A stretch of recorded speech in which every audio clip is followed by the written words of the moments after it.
I want to welcome you to this 2024 Plavnik Lecture. I am Suzanne Morse-Mumma, and I am the Chair of Urban and Environmental Planning. So welcome to you all. We are delighted to have our guest, our lecturer, who I'll introduce in just a moment. But I wanted to say a special thank you to Jesse McCain. Jesse, is he in the room? Oh, there he is, Jesse McCain. Now, Jesse McCain has done something remarkable at the University of Virginia, and I just want to call him out. Rarely do we get calls or emails from people who want to give us money. So we want to keep in touch with Jesse McCain. Jesse is Associate Director of Public Service Pathways for the Office of the Provost for Academic Outreach. And his office is co-sponsoring this for us, specifically providing the reception for us. So Jesse, thank you, and thank all your colleagues over in the Provost office. We appreciate it very much. But it is my pleasure now to introduce our speaker, Jovanna Rosen, Professor Jovanna Rosen, Assistant Professor at Rutgers University Camden in the Public Policy Department. She did her PhD at I have to keep my glasses on here, the PhD in Urban Planning and Development at the Price School of Public Policy at the University of Southern California. She did her undergraduate degree and master's degree at University of California, Berkeley. Now, I say that to explain who she is, but she also, unbeknownst to me, was the graduate student of our dean, Malo Hudson. So after I had invited her to come and be our speaker, I learned that she had connections with both Moira O'Neill and Malo Hudson. So we're delighted to have her for many reasons. A word about her interest. She's interested in the factors, as you will hear tonight, that affect urban inequality. But she's also interested in the roots and strategies that promote equitable and just cities. Exactly what planners are committed to doing, and this school is committed to doing. She has a wonderful new book, which she'll talk about tonight, Community Benefits, Developers, Negotiations, and Accountability, from the University of Pennsylvania Press.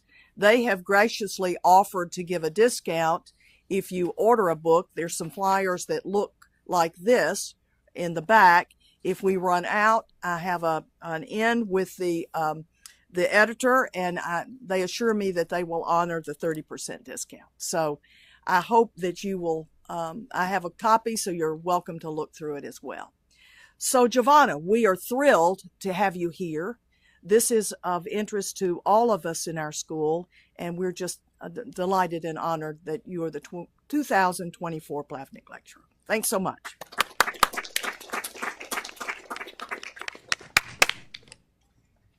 Thank you so much. What a generous and kind introduction.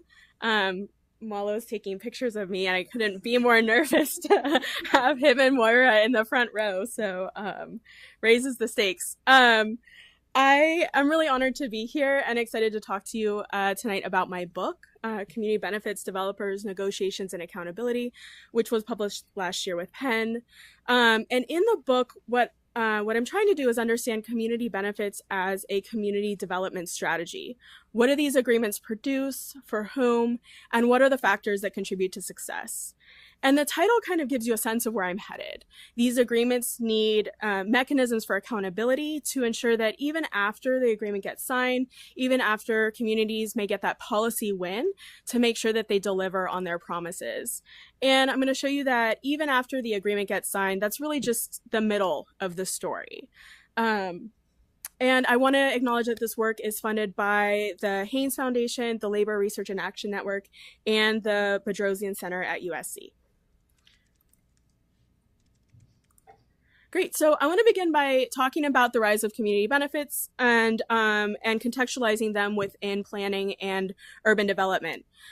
Beginning in the early 2000s, we begin to see a shift in urban development. Local communities insert themselves into development negotiations as a strategy to build community influence and to directly shape how development happens. So we see communities and or labor unions sometimes working together through coalitions, begin to negotiate directly with project advocates, developers, sometimes local government.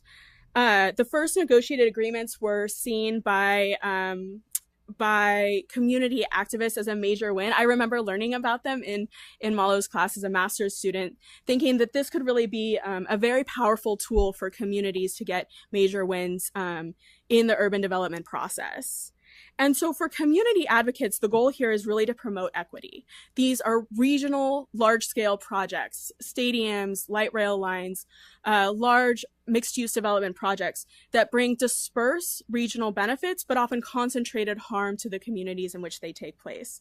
And so community advocates use these agreements to both improve the development process, to create more open and equitable development processes, and also to redistribute benefits, to create a more equitable distribution of costs and benefits associated with these projects. And here I'm talking about two general types: community benefits agreements, or CBAs, project labor agreements, or PLAs. So CBAs are contracts between project owners or developers and communities, community residents or organizations. And in exchange for agreeing to support the project or to provide less opposition, developers grant communities certain benefits. And these have ranged really widely: housing, parks, jobs, and so forth. The first significant CBA occurred in 2001 around the LA Staples Center. And now they've become really common across the country around these large-scale urban development projects. And for this reason, there's been quite a bit of research on these agreements in planning and beyond, but mostly focused on how to secure these agreements, agreement formulation, and there's very little on understanding the outcomes produced for communities and residents and how implementation occurs. PLAs are contracts between developers and labor unions, and often communities participate in some way through a coalition or participation in some way. And so in exchange for agreeing not to strike and to providing access to the skilled workforce, which facilitates the project in general, unions gain access to some of the construction jobs produced. And then for all of the jobs on the project, they're raised to union labor standards, which makes union bidders more competitive.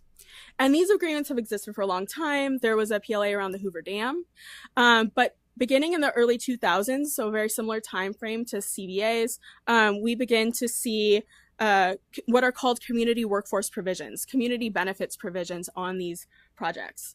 And with these agreements. So including targeted hire to local workers, helmets to hard hats provisions to hire veterans, and so on. And most of the research on these agreements has really focused on legal issues. I'll talk about it in a minute, but these have been heavily contested and they're heavily politicized. And there's very little research on how agreements are formulated, who benefits from them, and how implementation occurs, and really an underexplored connection to planning and community development. We've been talking about this today, but I think labor unions, their impact in planning is really not appreciated, and I think this would be an example of where we need additional research. And yet these agreements have become really important in urban development, and this is for a few reasons. First, their scale here is quite significant. We're talking about large urban development projects. Today, I'll be telling you about two multi-billion-dollar projects. These projects are often public infrastructure projects or involve large public subsidies. And so there's a question of how public money is being spent. And then these agreements, as they have spread, have raised really important questions, which we were just talking about, as to whether or not they change the land use approval process. And so there's a question of how these may distort public processes and change how communities participate in planning and urban development. And then these agreements, PLAs in particular, have become highly politicized. The past 4 presidents have issued executive orders concerning the use of PLAs. You'll be unsurprised to know that The Republican presidents have banned their use on federal projects, and the Democratic presidents have enabled their use, with Biden mandating PLAs on projects over a certain monetary threshold. And this public attention is warranted because we're talking about billions of dollars. The sheer scale makes this a area of really important attention. And then we're also seeing early efforts to move these projects to broader policies with agency-wide agreements and jurisdiction-wide agreements in places like Detroit, LA, Seattle. And so planning practice is really clearly moving forward with this strategy and trying to achieve benefits and trying to do it at scale, but without really understanding what these agreements produce. But then beyond the big money and politics reasons, these agreements are really important because the projects really deeply impact affected residents who not only endure impacts from construction, but often face significant neighborhood change and displacement from new development.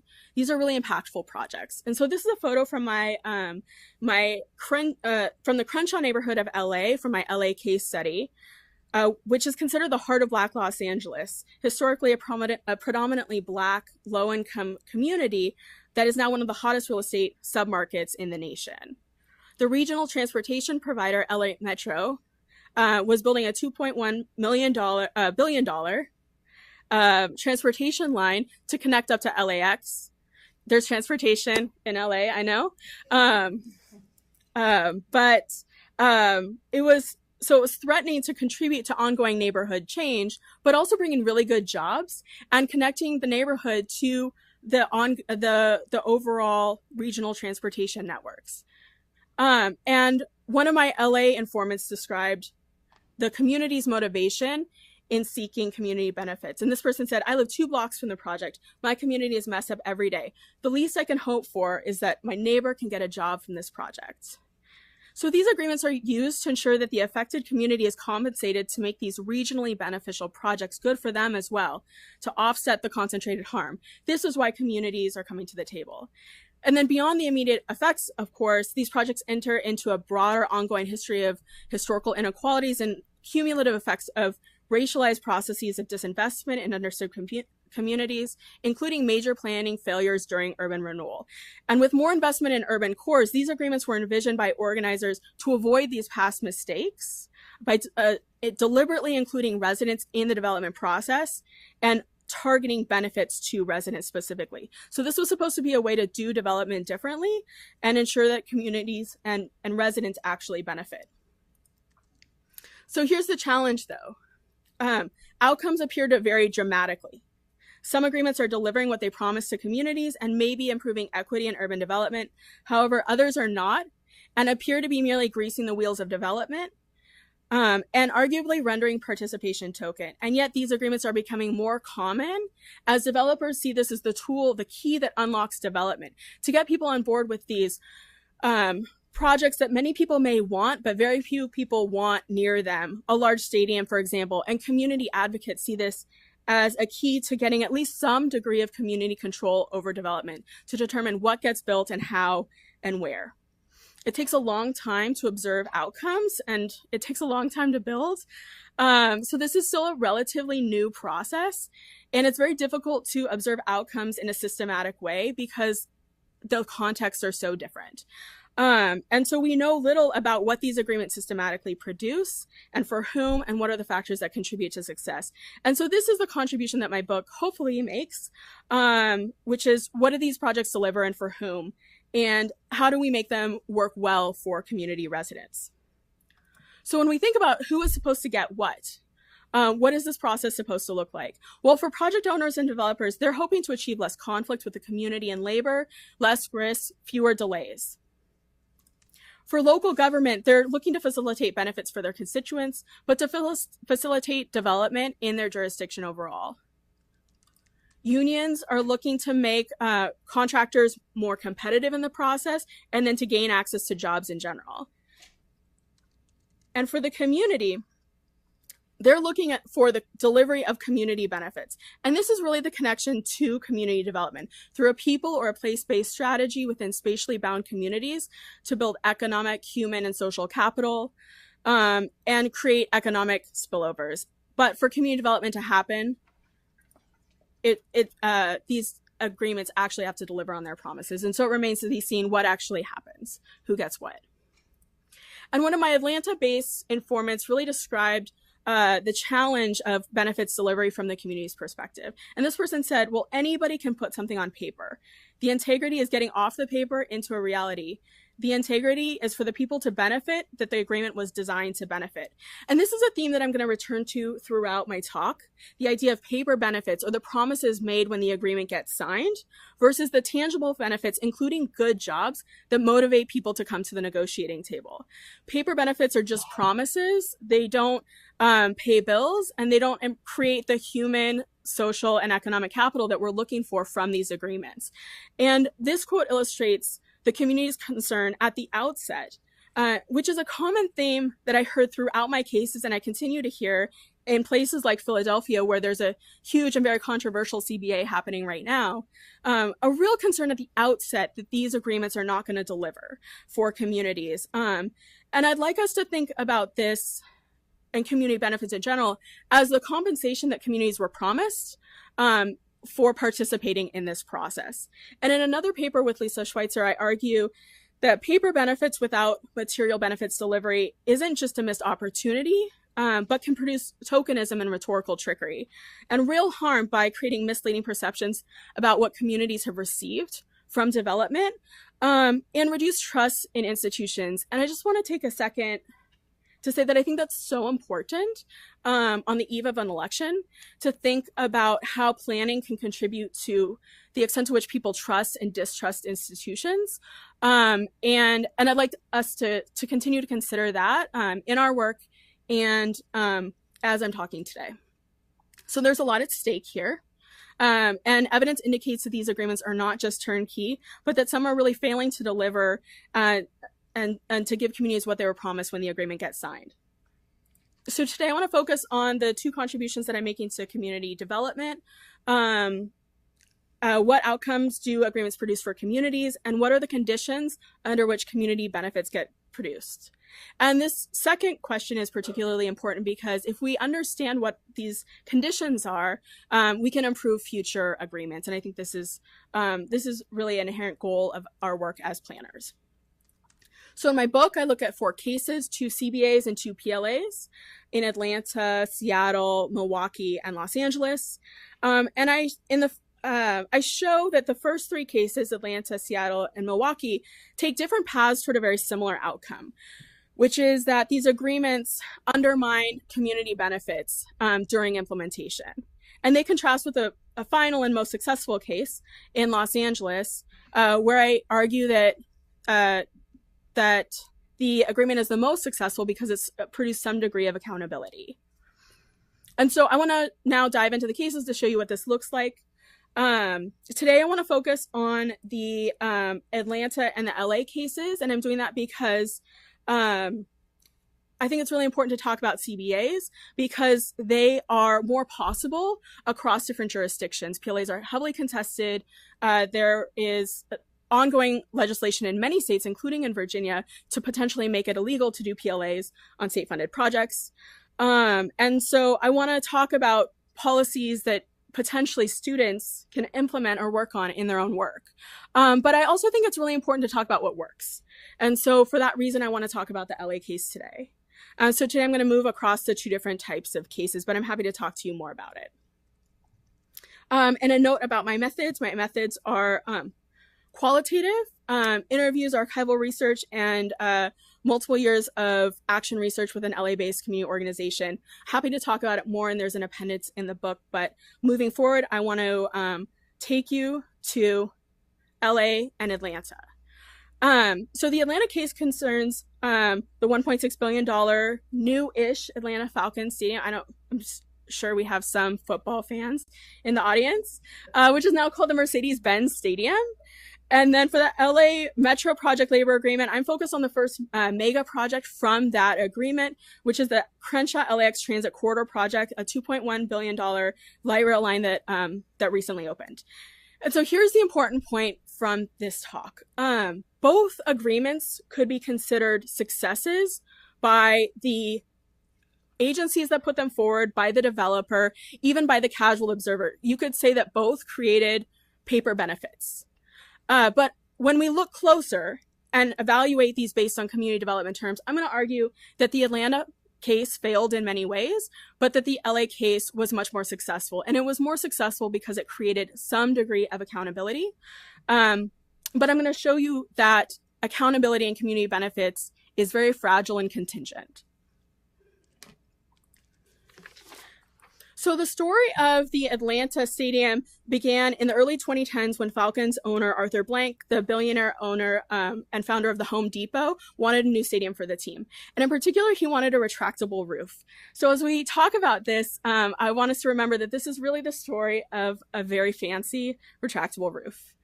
And at the time, the Falcons... Thank you. I thought that was funny, too. This is a tough audience at UVA. And so at the time, the Falcons played at the Georgia Dome, located in the historic Atlanta West Side, which is the birthplace of Dr. Martin Luther King Jr. And the civil rights movement. It's also a historically disinvested area that suffered from disinvestment for decades. And the neighborhoods also experienced significant upheaval due to prior stadium projects, including the Georgia Dome, but also the 1996 Atlanta Olympics, which caused significant displacement. And this has left a legacy of distrust in local institutions. And the new stadium was controversial from the outset. The desired site by Arthur Blank would require the removal or movement of two historical Baptist churches, where Spelman and Morehouse colleges were founded. And residents were very worried that the project would only cause gentrification. But the city was eager to meet the team's demands. The Braves had just initiated a move to the suburbs, and the Falcons were threatening to do the same. And so the city offered $200 million in subsidies from the hotel motel tax. Residents and local organizations understood the political climate. Atlanta has a long and documented history of supporting these projects that put the city on the global stage.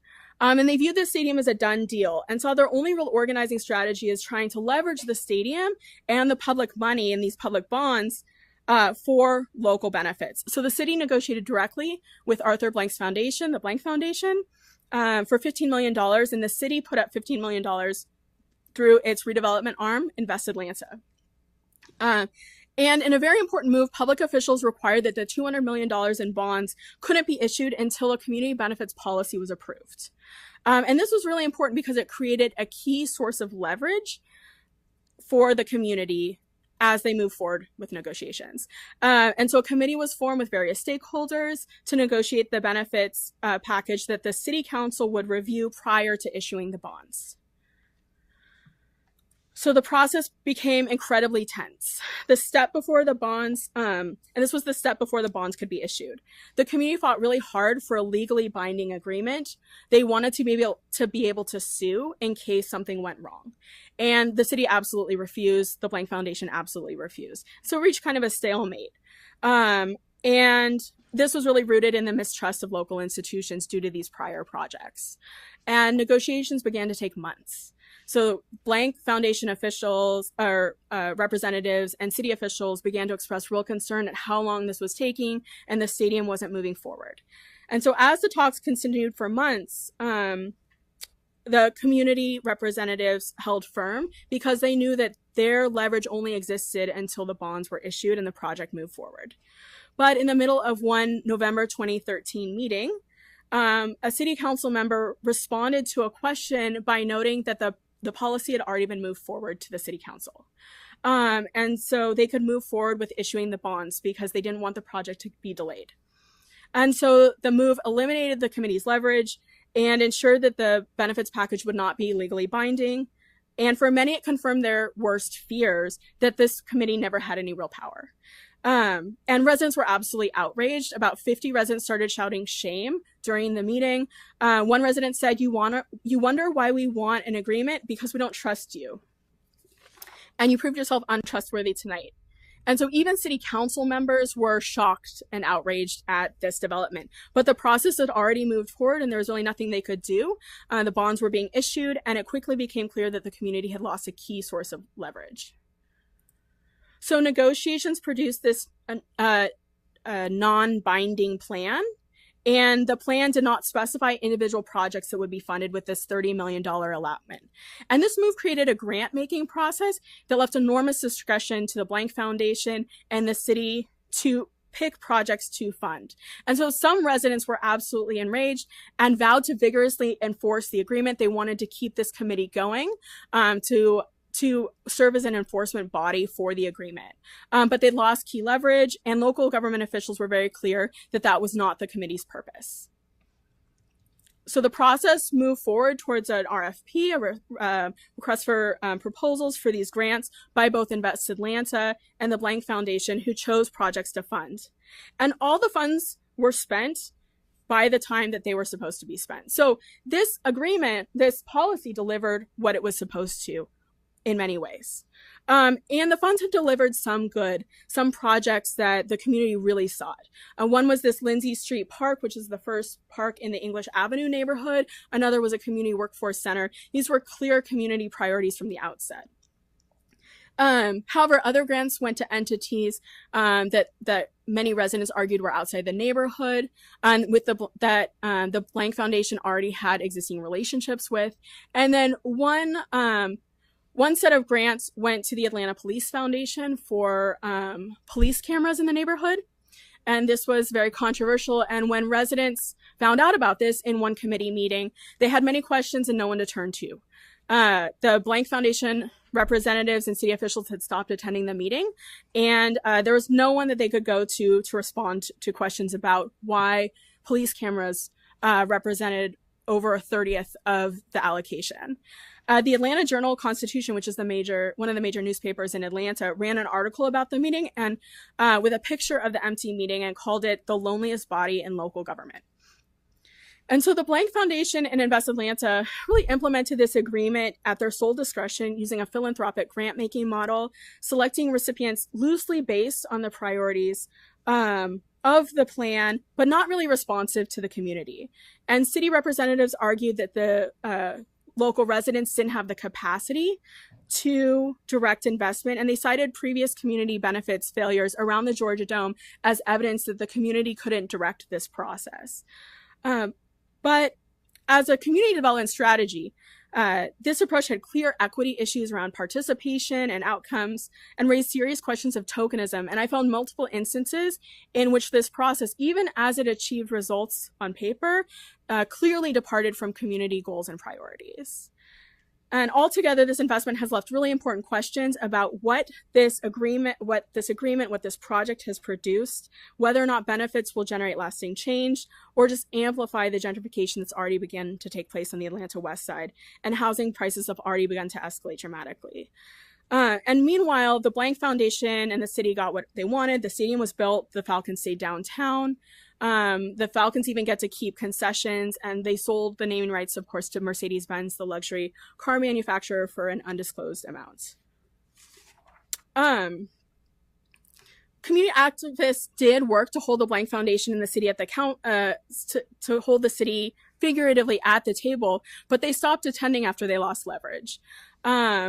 And they residents attributed their key strategy as media attention by shaming the Blank Foundation in the city and jeopardizing their public reputation. But I want to say that as an enforcement structure, media exposure is a really weak and reactive strategy, not very effective for ensuring that community benefits get delivered according to community priorities. And the outcomes really reflect this disconnect. And this is why I call this a non-responsive philanthropic approach. So now I want to move from Atlanta to LA, from a stadium project to a transportation project. And I want to show you what accountability can look like. And while I argue that through the lens of community development, the Atlanta policy failed in many ways, I'm going to argue that the LA case was much more successful, but I want to show you that accountability in community benefits is a very fragile and contingent state and really subject to a lot of factors continuing to work together. So this story really begins with LA voter approval of Measure R in 2008, which dedicated $40 billion to regional transportation projects over the next 30 years. And the initial estimated economic impact of this policy was quite significant: 210,000 construction jobs, $32 million in economic spillovers. And it was really sold as an economic development strategy, as you can see from the marketing, the way in which Metro advertised the agreement. And traditionally, these construction jobs have not been equally accessible across groups. Construction labor unions have very famously historically excluded workers of color and women. Black workers and women are still significantly underrepresented, sometimes due to outright discrimination, but also due to the systematic way in which construction hiring excludes outsiders through using informal networks. And this exclusion really matters. Construction jobs can be very good jobs, particularly with entrance to unions. They can pay really well. They're inherently place-based, which is something that we increasingly think about in planning. And they include workforce training and career opportunities, and they're accessible across educational achievement. The local history here really mattered. There's a tense history between Metro and South LA and the urban poor, and a legacy of racial uprising in LA. And this is largely due to the systematic underinvestment in low-income communities of color, including Crenshaw, by institutions such as Metro. And in one example, in the 1990s, a local group, the Bus Riders Union, sued Metro and won and demonstrated that Metro had neglected the urban poor by systematically favoring light rail over bus transit. And of course, poor residents tend to ride buses. Community residents point out that Metro continues this disparate treatment. It builds light rail at grade or at street level in lower income communities and above and below ground in wealthier communities. Metro also initially wasn't even going to build a stop in Lemur Park, which is right next to Crenshaw, even though the train was going through there, which again to many really re-emphasized this disparate treatment by Metro. And they had to fight for a stop and eventually did win the stop.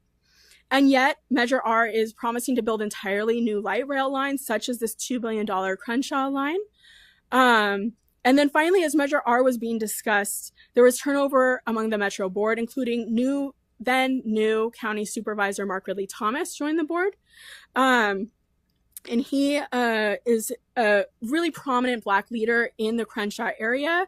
And he really understood the potential investment that the importance of connecting Crenshaw to this broader regional transportation network at the same time as Metro needed to do better by local residents. And so Metro was in the process of kind of changing its culture internally to favor social change.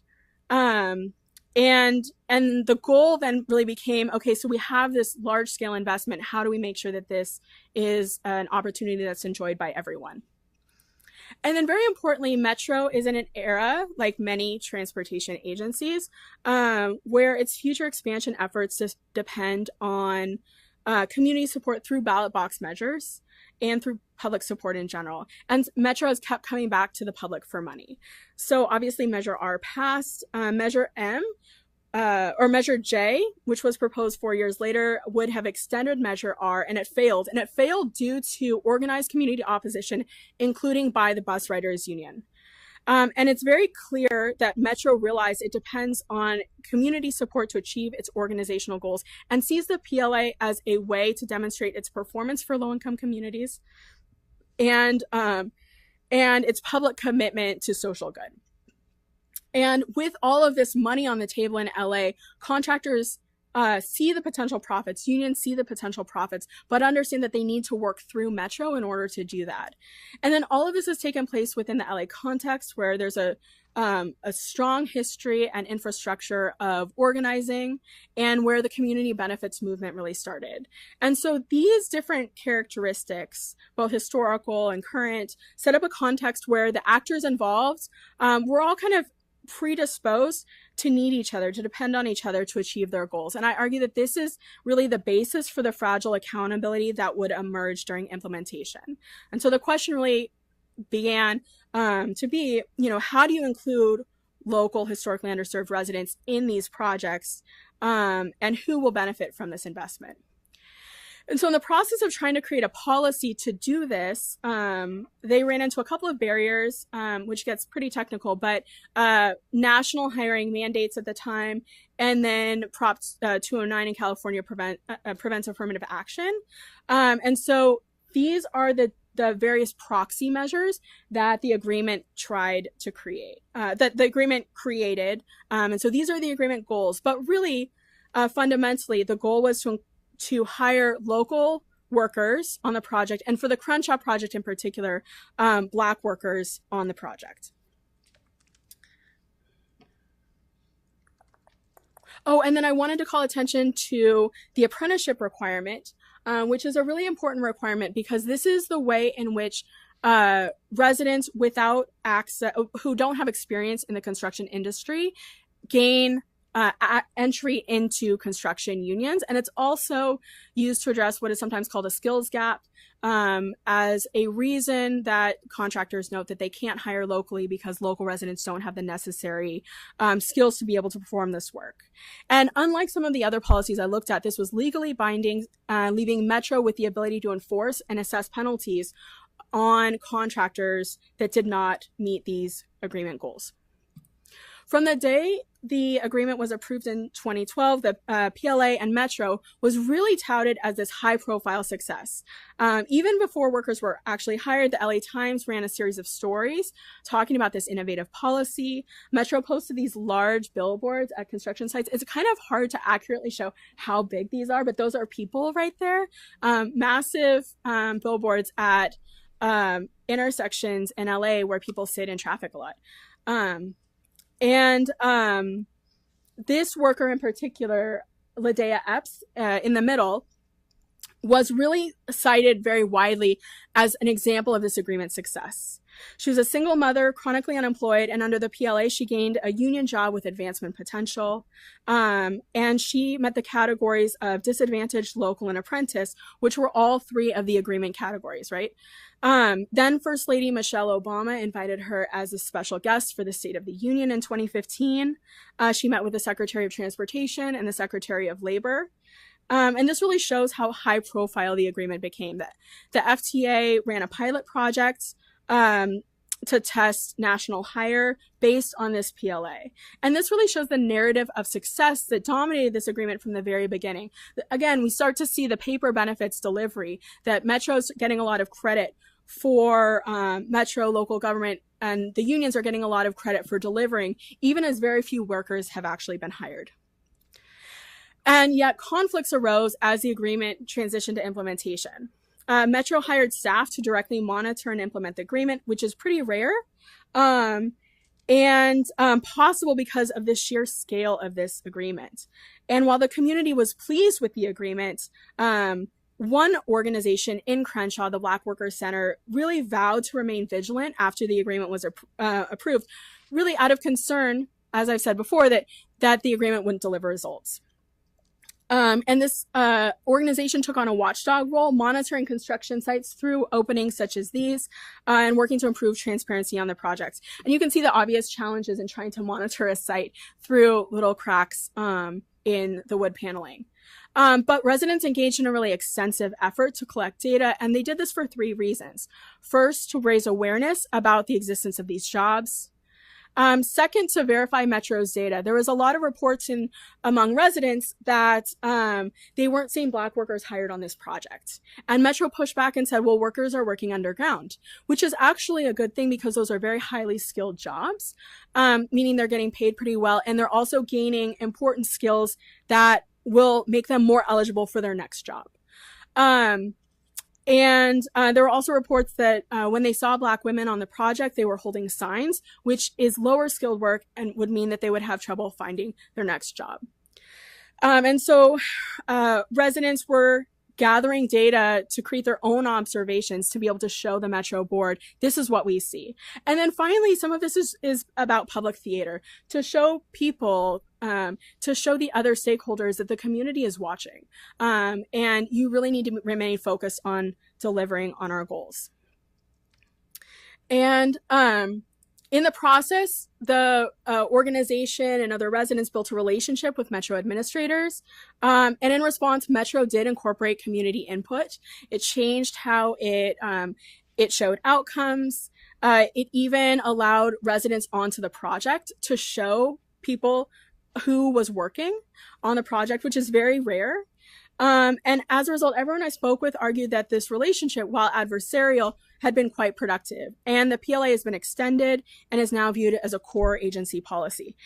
And the project, in terms of outcomes, exceeded its outcomes with high diversity numbers. And this happened because when situations arose, the different actors involved worked together to improve the worker pipeline process, and the numbers turned around quite quickly.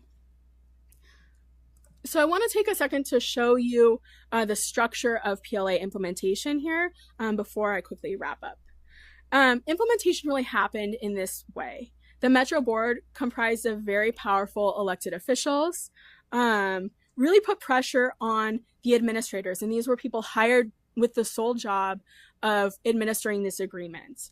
The board clearly prioritized this agreement and wanted the administrators to enforce it. They required the administrators to attend meetings and to answer questions and to work with residents. And they really championed this PLA.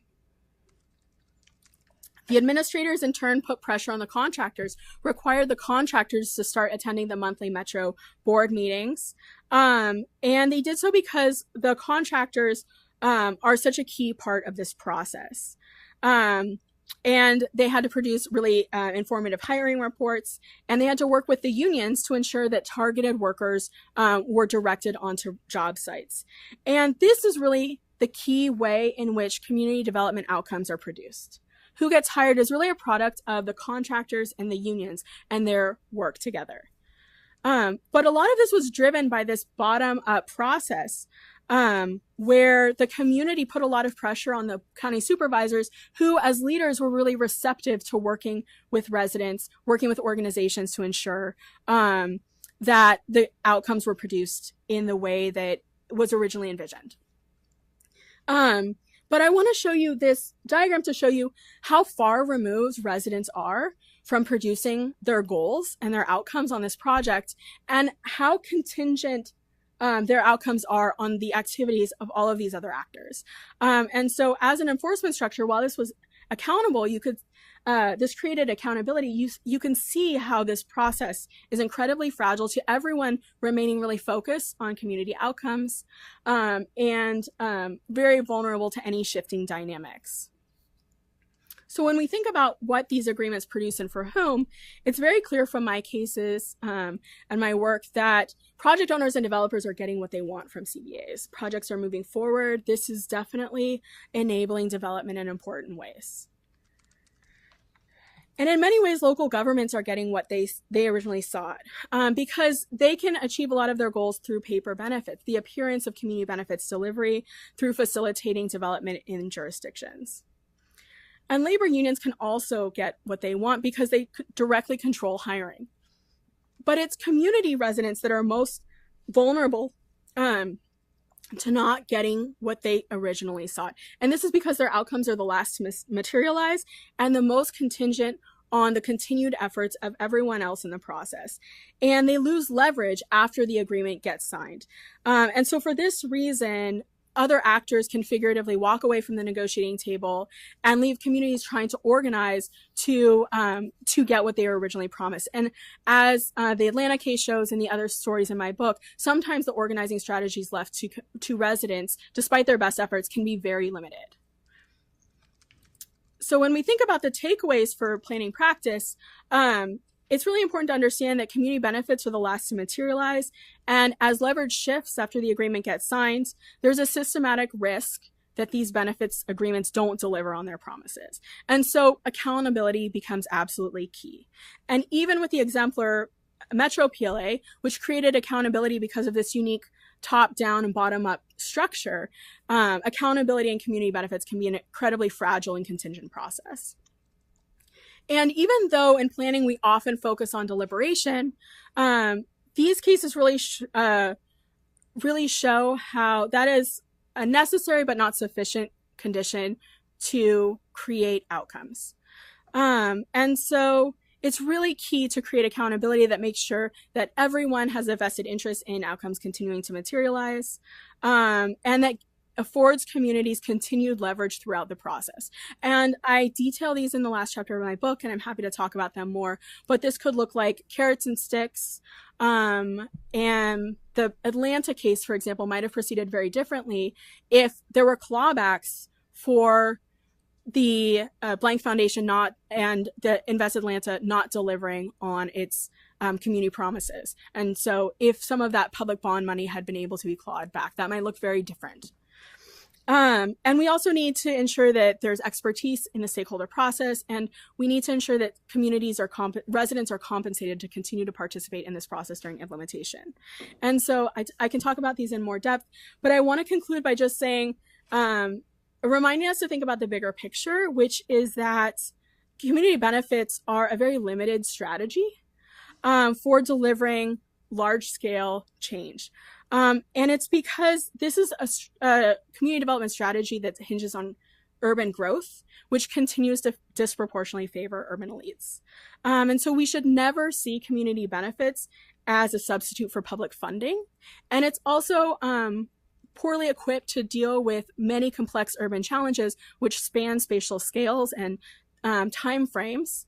And so negotiating around individual projects is just inherently poorly suited to do that. With that said, this strategy can deliver results. The jobs and other benefits delivered to communities can really matter, provided they're part of a broader community development strategy and provided that they deliver on their promises.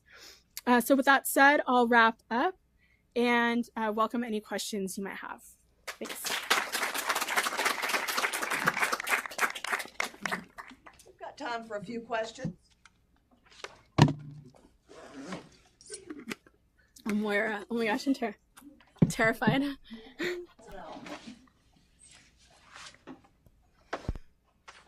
First of all, this is great. Oh, now you can hear me.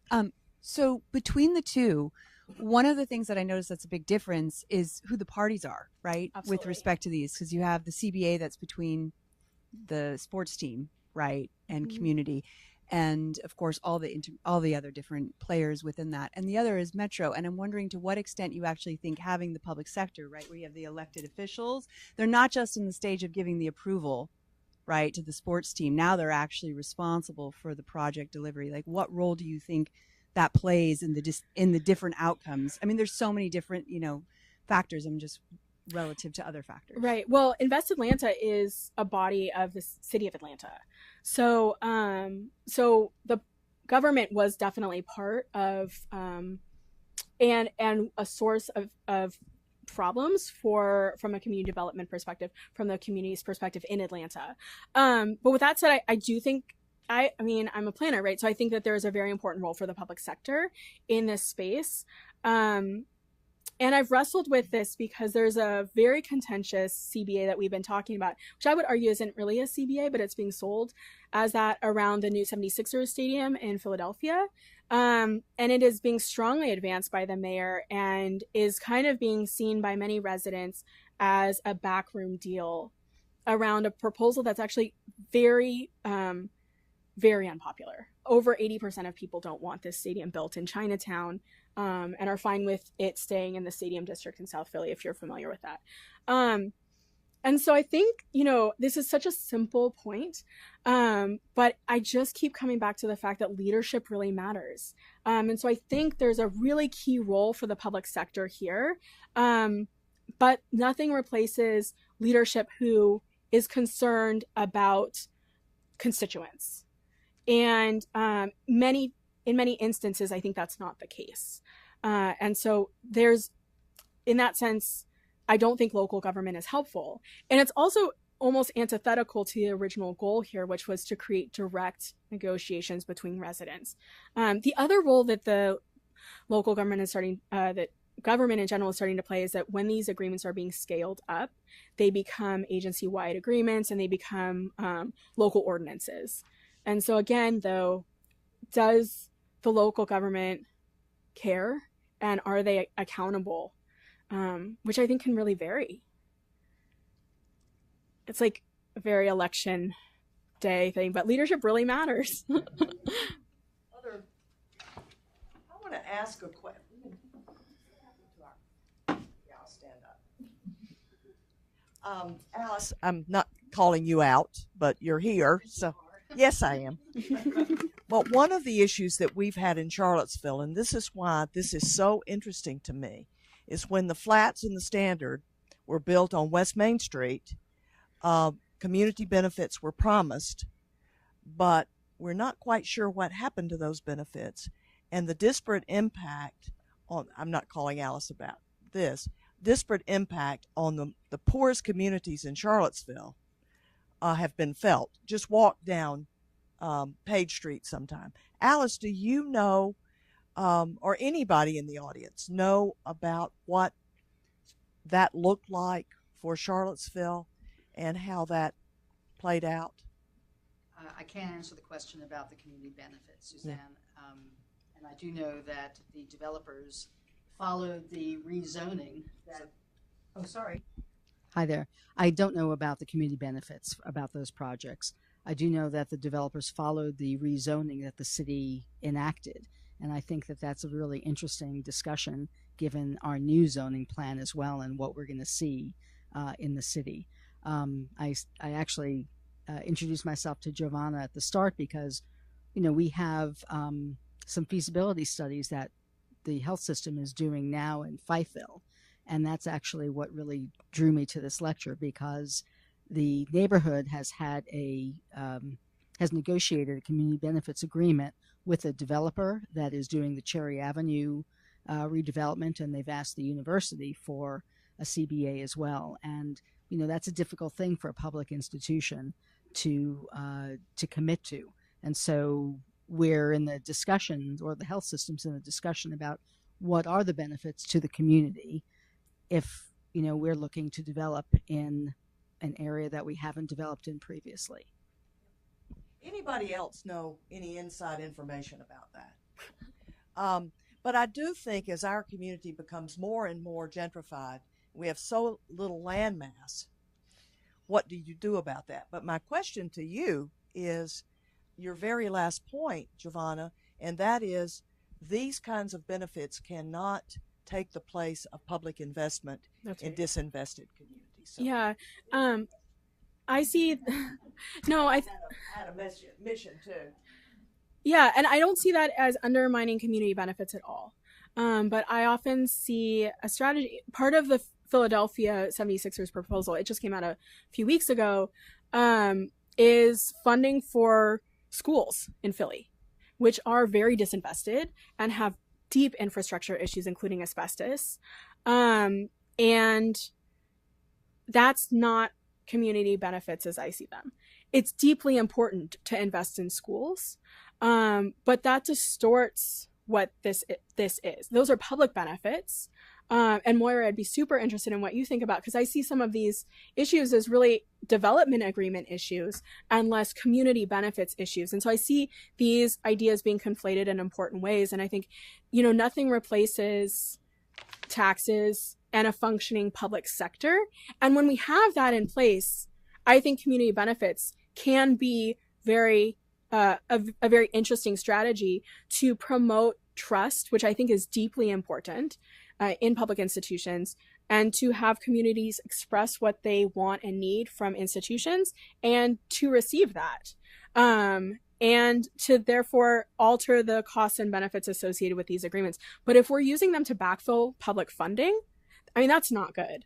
And in Philly, what that could mean is saying that Chinatown residents are getting benefits, using it to backfill the public schools and to create like a police substation, and not actually investing in Chinatown as they're saying that they are. And I think that's just hugely problematic. So my point really comes from that. And also the idea that some of these are just scalar issues. The challenges facing the Atlanta West Side is definitely more than any one stadium could address. And so for that reason, we have to think about, the fact that for government in general, by scales of magnitude, they have more money than any other sector. And so we have to leverage that for positive social change, which is great because that's a huge role for planners, as I see them, which is very broadly defined, as we were talking about. Any other comments? Oh, well.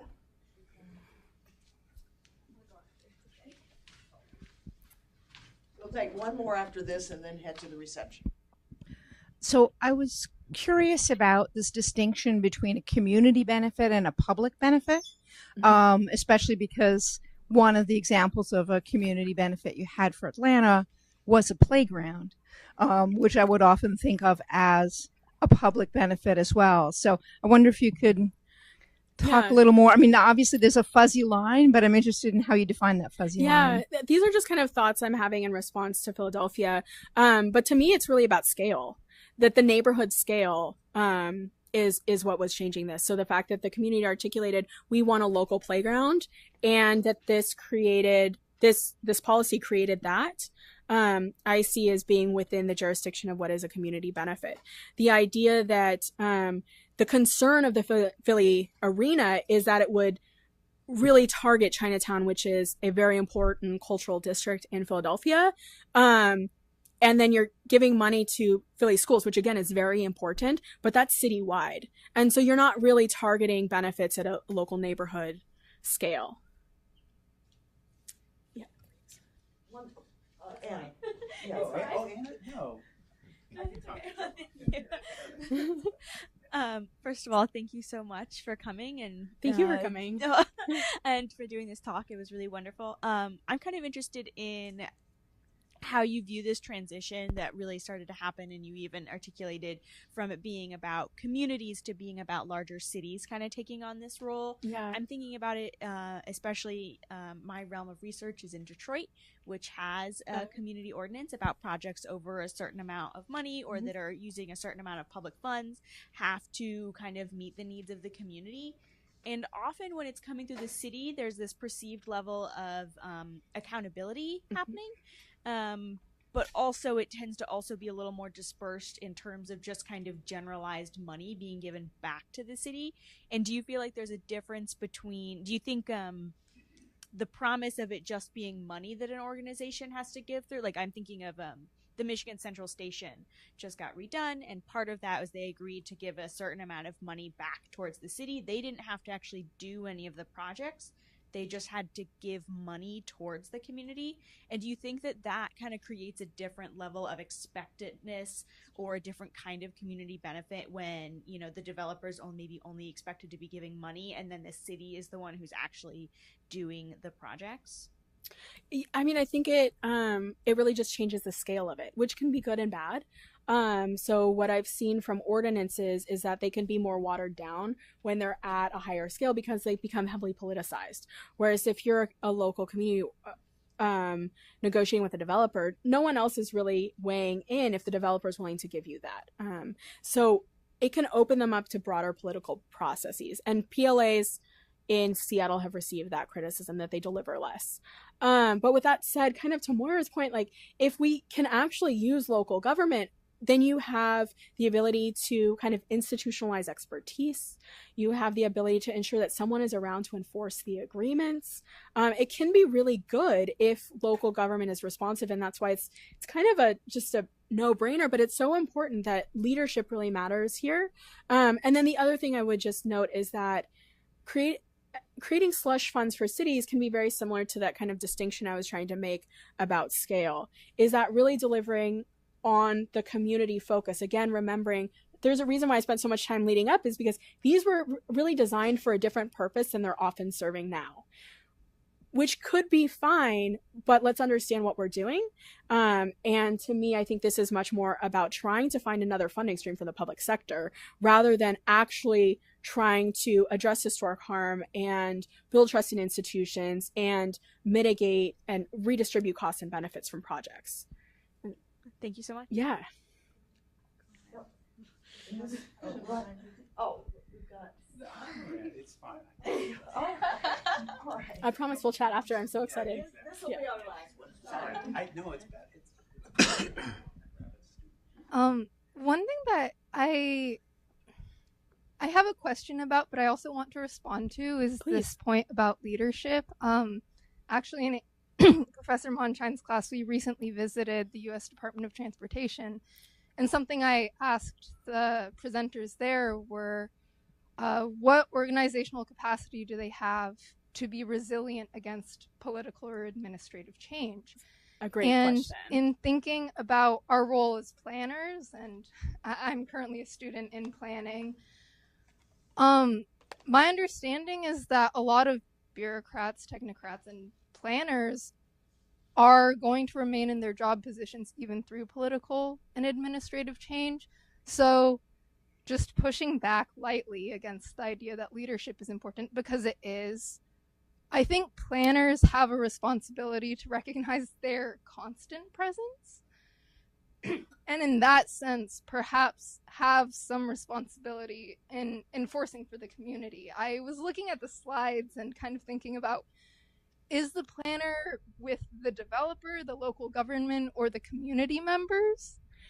Yeah. So I'm curious about where planners should place themselves and where they do place themselves. Right. This is a great question. And thank you for your enthusiastic nodding throughout. It really got me through it. I will say, this wasn't clear in my talk, but I think it's very important to recognize that leadership comes from all levels. And so absolutely planners can be leaders in this sense. And, you know, we saw a lot of really important activities during the Trump administration to kind of slow the wheels of government in important ways. I don't know if I should have said that. So anyways, but I think leadership here can really matter. And my personal favorite theory is street level bureaucracy, because I think it helps us understand why bureaucrats have a lot of discretion actually in their jobs. The second point I think is really interesting, and it's something that we were talking about earlier. And I think this is a very open question in the planning field, and one that I have a particular view about, which is I think we should have a very broad definition of planning. And I think we should view planners as much more than the metro administrators, which is who we might actually think of in a very narrow sense as working as bureaucrats in a regional transportation agency. But I would argue that many of these people are creating place, which is to me the activity of planning. And I think if we define planning much more broadly than people working in planning organizations like we were talking about, it really opens us up to avenues of very important social change that are foreclosed if we're defining the planning as an activity within existing bureaucratic organizations. I think this is so important. I was at a panel at Urban Affairs a while ago, and someone just said very simply, if planning is an activity within the existing state, we never get to more emancipatory possibilities. Abolition is never on the table. And I don't think that's exactly the fields that we want to create. And so I would define many of those actors as planners. That is not the whole field.